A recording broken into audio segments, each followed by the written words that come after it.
There will be moments in life when no one claps for you, no one checks in, no one believes you can do it. And it's in those moments when it's just you, your dream, and a wall of silence that your true motivation is tested. The first thing you must understand is this: you were never supposed to be fueled by their belief. You were built to run on purpose. When you're chasing a dream, building something meaningful, or simply trying to become a better version of yourself, there will be people who don't get it. They won't see your vision, they might question your decisions, and some of them won't believe in you at all. That's when it becomes dangerously easy to shift your focus from your purpose to their approval. But here's what you need to understand. Chasing approval is a moving target. The standards of others will always shift. One day you'll be too ambitious, the next not ambitious enough. One moment you'll be told to take risks, and the next to play it safe. You can't win when you're playing by someone else's scoreboard. But you don't have to. The strongest foundation for motivation isn't built on applause, it's built on purpose. When you start with your why, you root yourself in something deeper than recognition. You become grounded in meaning. And when meaning drives you, you don't need validation to keep going, you need vision.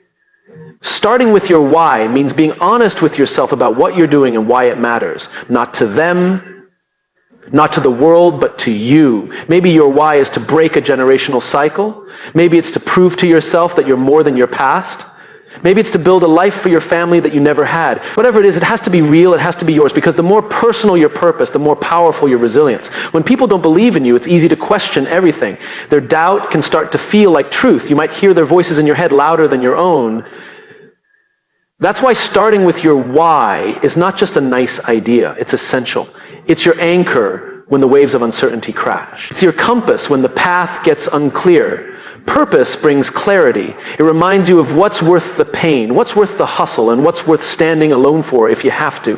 When you operate from purpose, you're not derailed by rejection. You're not crushed by silence. You're not addicted to likes or comments or applause. You know where you're going. This doesn't mean you'll never feel discouraged. It doesn't mean you won't wish sometimes that someone would just say, I believe in you. We're human. We crave connection. But when no one else does believe in you, your why is what steps in. It becomes your fuel. It becomes your voice. It reminds you that your mission isn't up for a vote. Approval may feel good for a moment, but it won't sustain you in the hard seasons. Purpose will. Approval fades when things get tough. Purpose doesn't. And when you find yourself standing alone, pushing forward without the cheers, your why becomes the fire that keeps you warm. So if no one's clapping right now, it's okay. If no one sees what you're building, that's fine. You weren't doing it for them anyway. You're doing it because it matters. You're doing it because your future depends on it. You're doing it because something inside you refuses to settle. Start with your why, and you'll never need their approval to keep going. You'll already have everything you need inside you. When people doubt you, it stings, especially when it's people close to you, friends, family, mentors, those whose opinions you value. Their words can feel like heavy doors slamming shut in front of your dreams. But the truth is, doubt doesn't have to be a wall that blocks your progress. It's often just a mirror, a reflection of where others are, not where you're going. Most people don't see the world as it is, they see it as they are. When someone says you can't do something, it usually says more about their limitations than yours. It's their fear speaking, not a prediction of your future. Maybe they tried something once and failed. Maybe they never tried at all. Maybe they've been told they weren't enough their whole lives. So when they see you reaching for something bigger, something unfamiliar, it unsettles them. Your courage reminds them of their fear. Your ambition highlights their hesitation. Your vision makes them confront the fact that they stopped dreaming. That's why they doubt. Not because they know what you're capable of, but because they don't know what they are. So when doubt shows up, look at it clearly. Don't take it personally. See it for what it really is. A mirror, not a wall. You can walk past it. You can grow beyond it. But you have to be conscious enough to recognize that their disbelief isn't a verdict, it's a projection. And here's something even more powerful. Sometimes it's not just their doubt you have to face, it's your own. Your internal voice can echo the same fears the world throws at you. What if they're right? What if I fail? What if I'm not good enough? But again, doubt is a mirror. And in that reflection, you'll see the parts of yourself you haven't fully embraced yet. The parts that need more belief, more trust, more time. Facing that reflection isn't easy. It requires courage because it forces you to confront what's really holding you back. Not the critics, Not the lack of support, but the fear of stepping fully into who you're meant to be. It's not the wall in front of you that stops you, it's the conversation happening inside you. When you shift your mindset and begin to view doubt as a mirror, you stop fighting it, you start learning from it. You realize every time someone says you can't, it's an opportunity to say, watch me.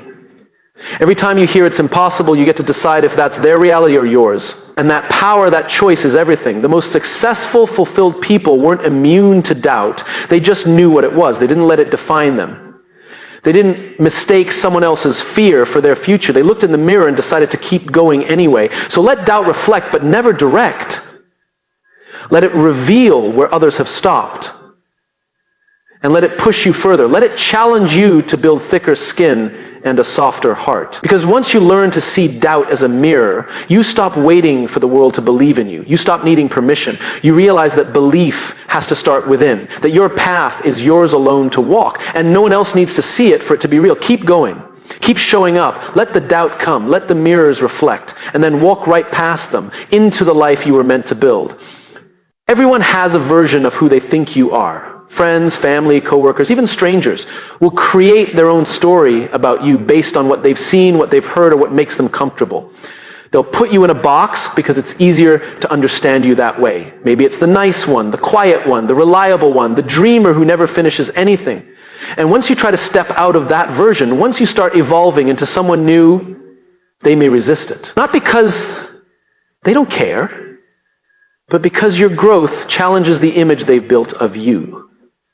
This is why staying loyal to your vision is non-negotiable. Because if you live for their version of you, you'll never become who you're meant to be. You'll spend your life editing yourself, shrinking to fit in, playing a role you've outgrown. That's not loyalty, that's sacrifice. And not the kind that leads to something greater, but the kind that slowly erodes your sense of self. Your vision isn't random. It didn't show up by accident. It's the blueprint of something only you can build. It's personal. It's powerful. And yes, it might make other people uncomfortable. That's okay. Growth isn't supposed to keep everyone comfortable. It's supposed to move you forward. And sometimes that means being misunderstood. Sometimes it means losing people who were only ever attached to the old version of you. But your responsibility isn't to their comfort, it's to your calling. The people who truly care about you won't love you because you stay the same. They'll love you through your transformation. They'll see you stretch and cheer you on, even when they don't fully understand it. But others, they might try to keep you where you've been, not because they're cruel, but because your growth highlights what they haven't faced in themselves. You becoming more than you were reminds them of the risks they didn't take, the chances they let pass, the vision they never followed. And rather than confront that, it's easier to pull you back down. That's why your loyalty must stay rooted in your vision, not in their limited version of who you used to be. This doesn't mean you ignore feedback or become arrogant. It means you become selective with what you internalize. You listen, but you filter. You don't let outside voices speak louder than your inner compass. You don't allow people who've never chased a dream tell you how far you're allowed to go. And even on the days when your vision feels shaky, when progress is slow and the world is quiet, you stay loyal. You remind yourself of what you're building, even when no one else sees it. You stay connected to that deeper purpose, the thing that first lit the fire, because the truth is you see it, and that's enough.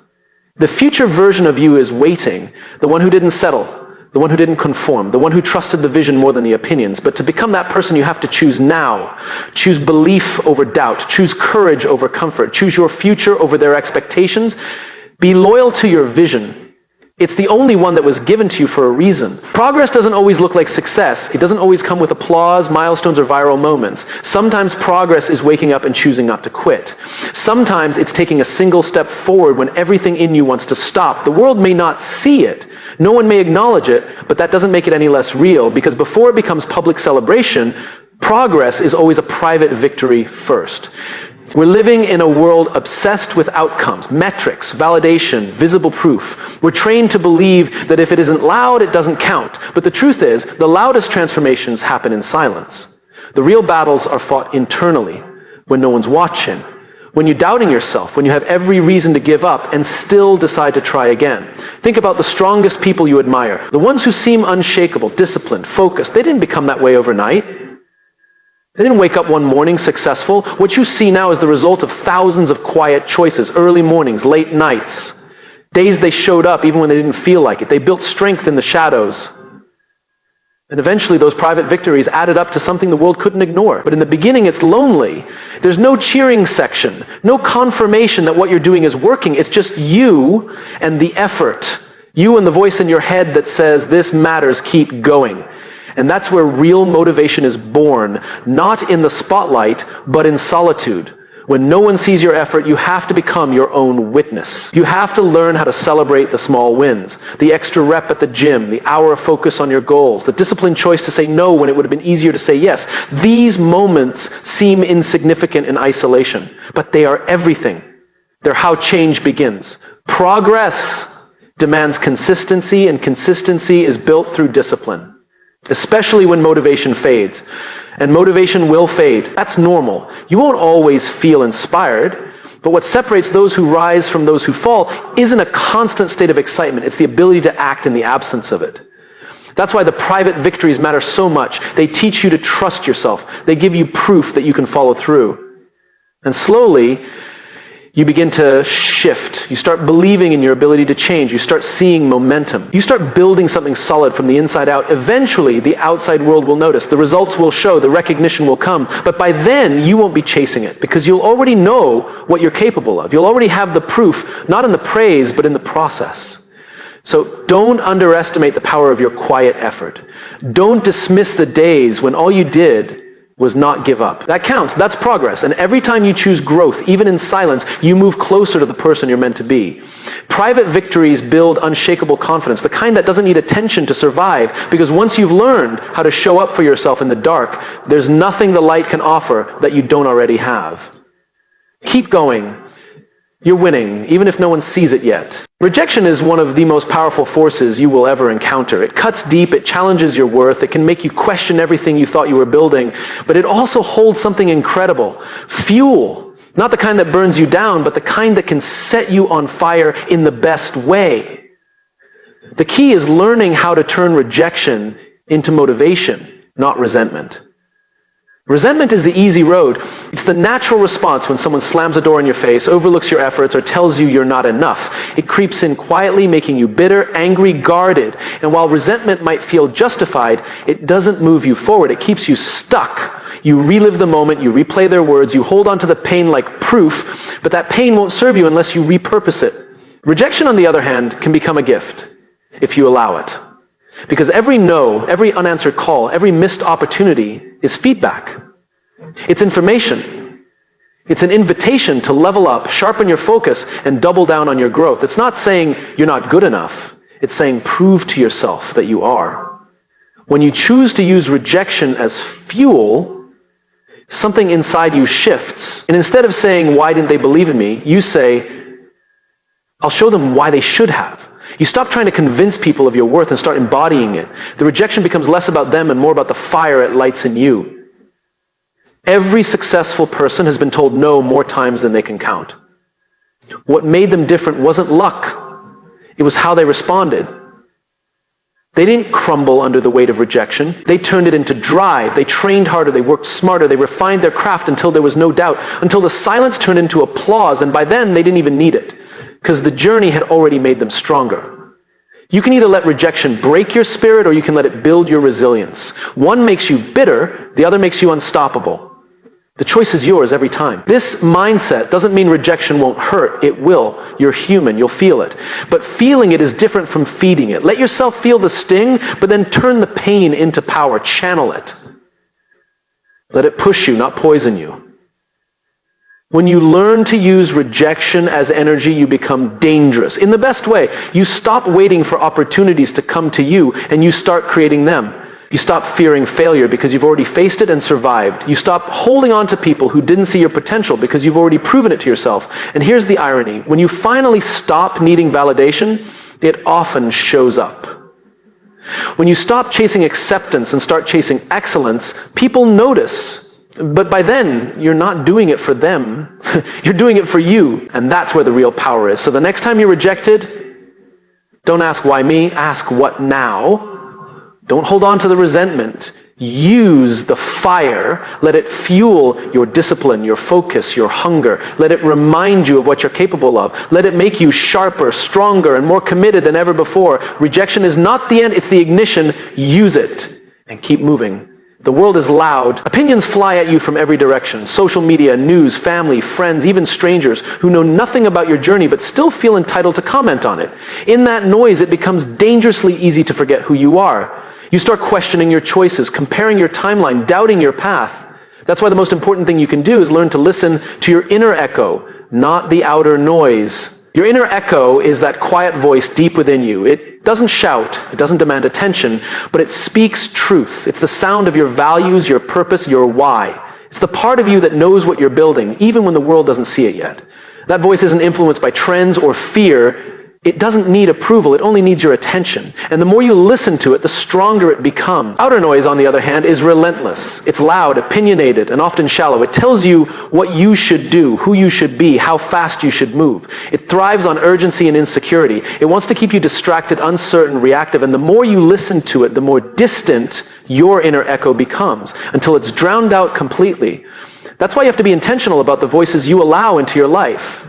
Because not every voice deserves your attention. Not every opinion needs to be absorbed. Some people project their limitations onto you. Some want to keep you small because your growth threatens their comfort. Others are simply too loud with no real wisdom behind their words. Listening to your inner echo means creating space for stillness. It means stepping back from the noise, turning down the volume of the world so you can tune into the frequency of your soul. It's in that quiet that you reconnect with what matters most. You remember who you are, what you want, and what you're willing to fight for. And sometimes you'll have to walk alone to protect that connection, because not everyone will understand your silence. Not everyone will support your focus. That's okay. You're not here to live according to their expectations. You're here to fulfill your purpose. And that requires clarity, focus, integrity. It requires a strong inner echo, one that can guide you when the path is uncertain. Build your environment around people and spaces that amplify that echo, not mute it. Surround yourself with those who speak life into your vision, not doubt. People who remind you of your strength when you forget. People who hold you accountable, not because they want to control you, but because they believe in your potential. The right voices will never compete with your inner truth. They'll help you hear it more clearly. The more you listen to that internal compass, the less approval you need. The less you fear judgment, the less distracted you become by noise. You start making decisions that align with your values, not the crowd. You start moving at your own pace, not someone else's pressure. You start living a life that's yours, not a performance for others. Outer noise will always be there. The world won't quiet down for you. But you can choose what you listen to. You can choose to trust the voice within more than the voices around you. Because at the end of the day, it's not about who yells the loudest. It's about who listens the deepest. Keep listening to your inner echo.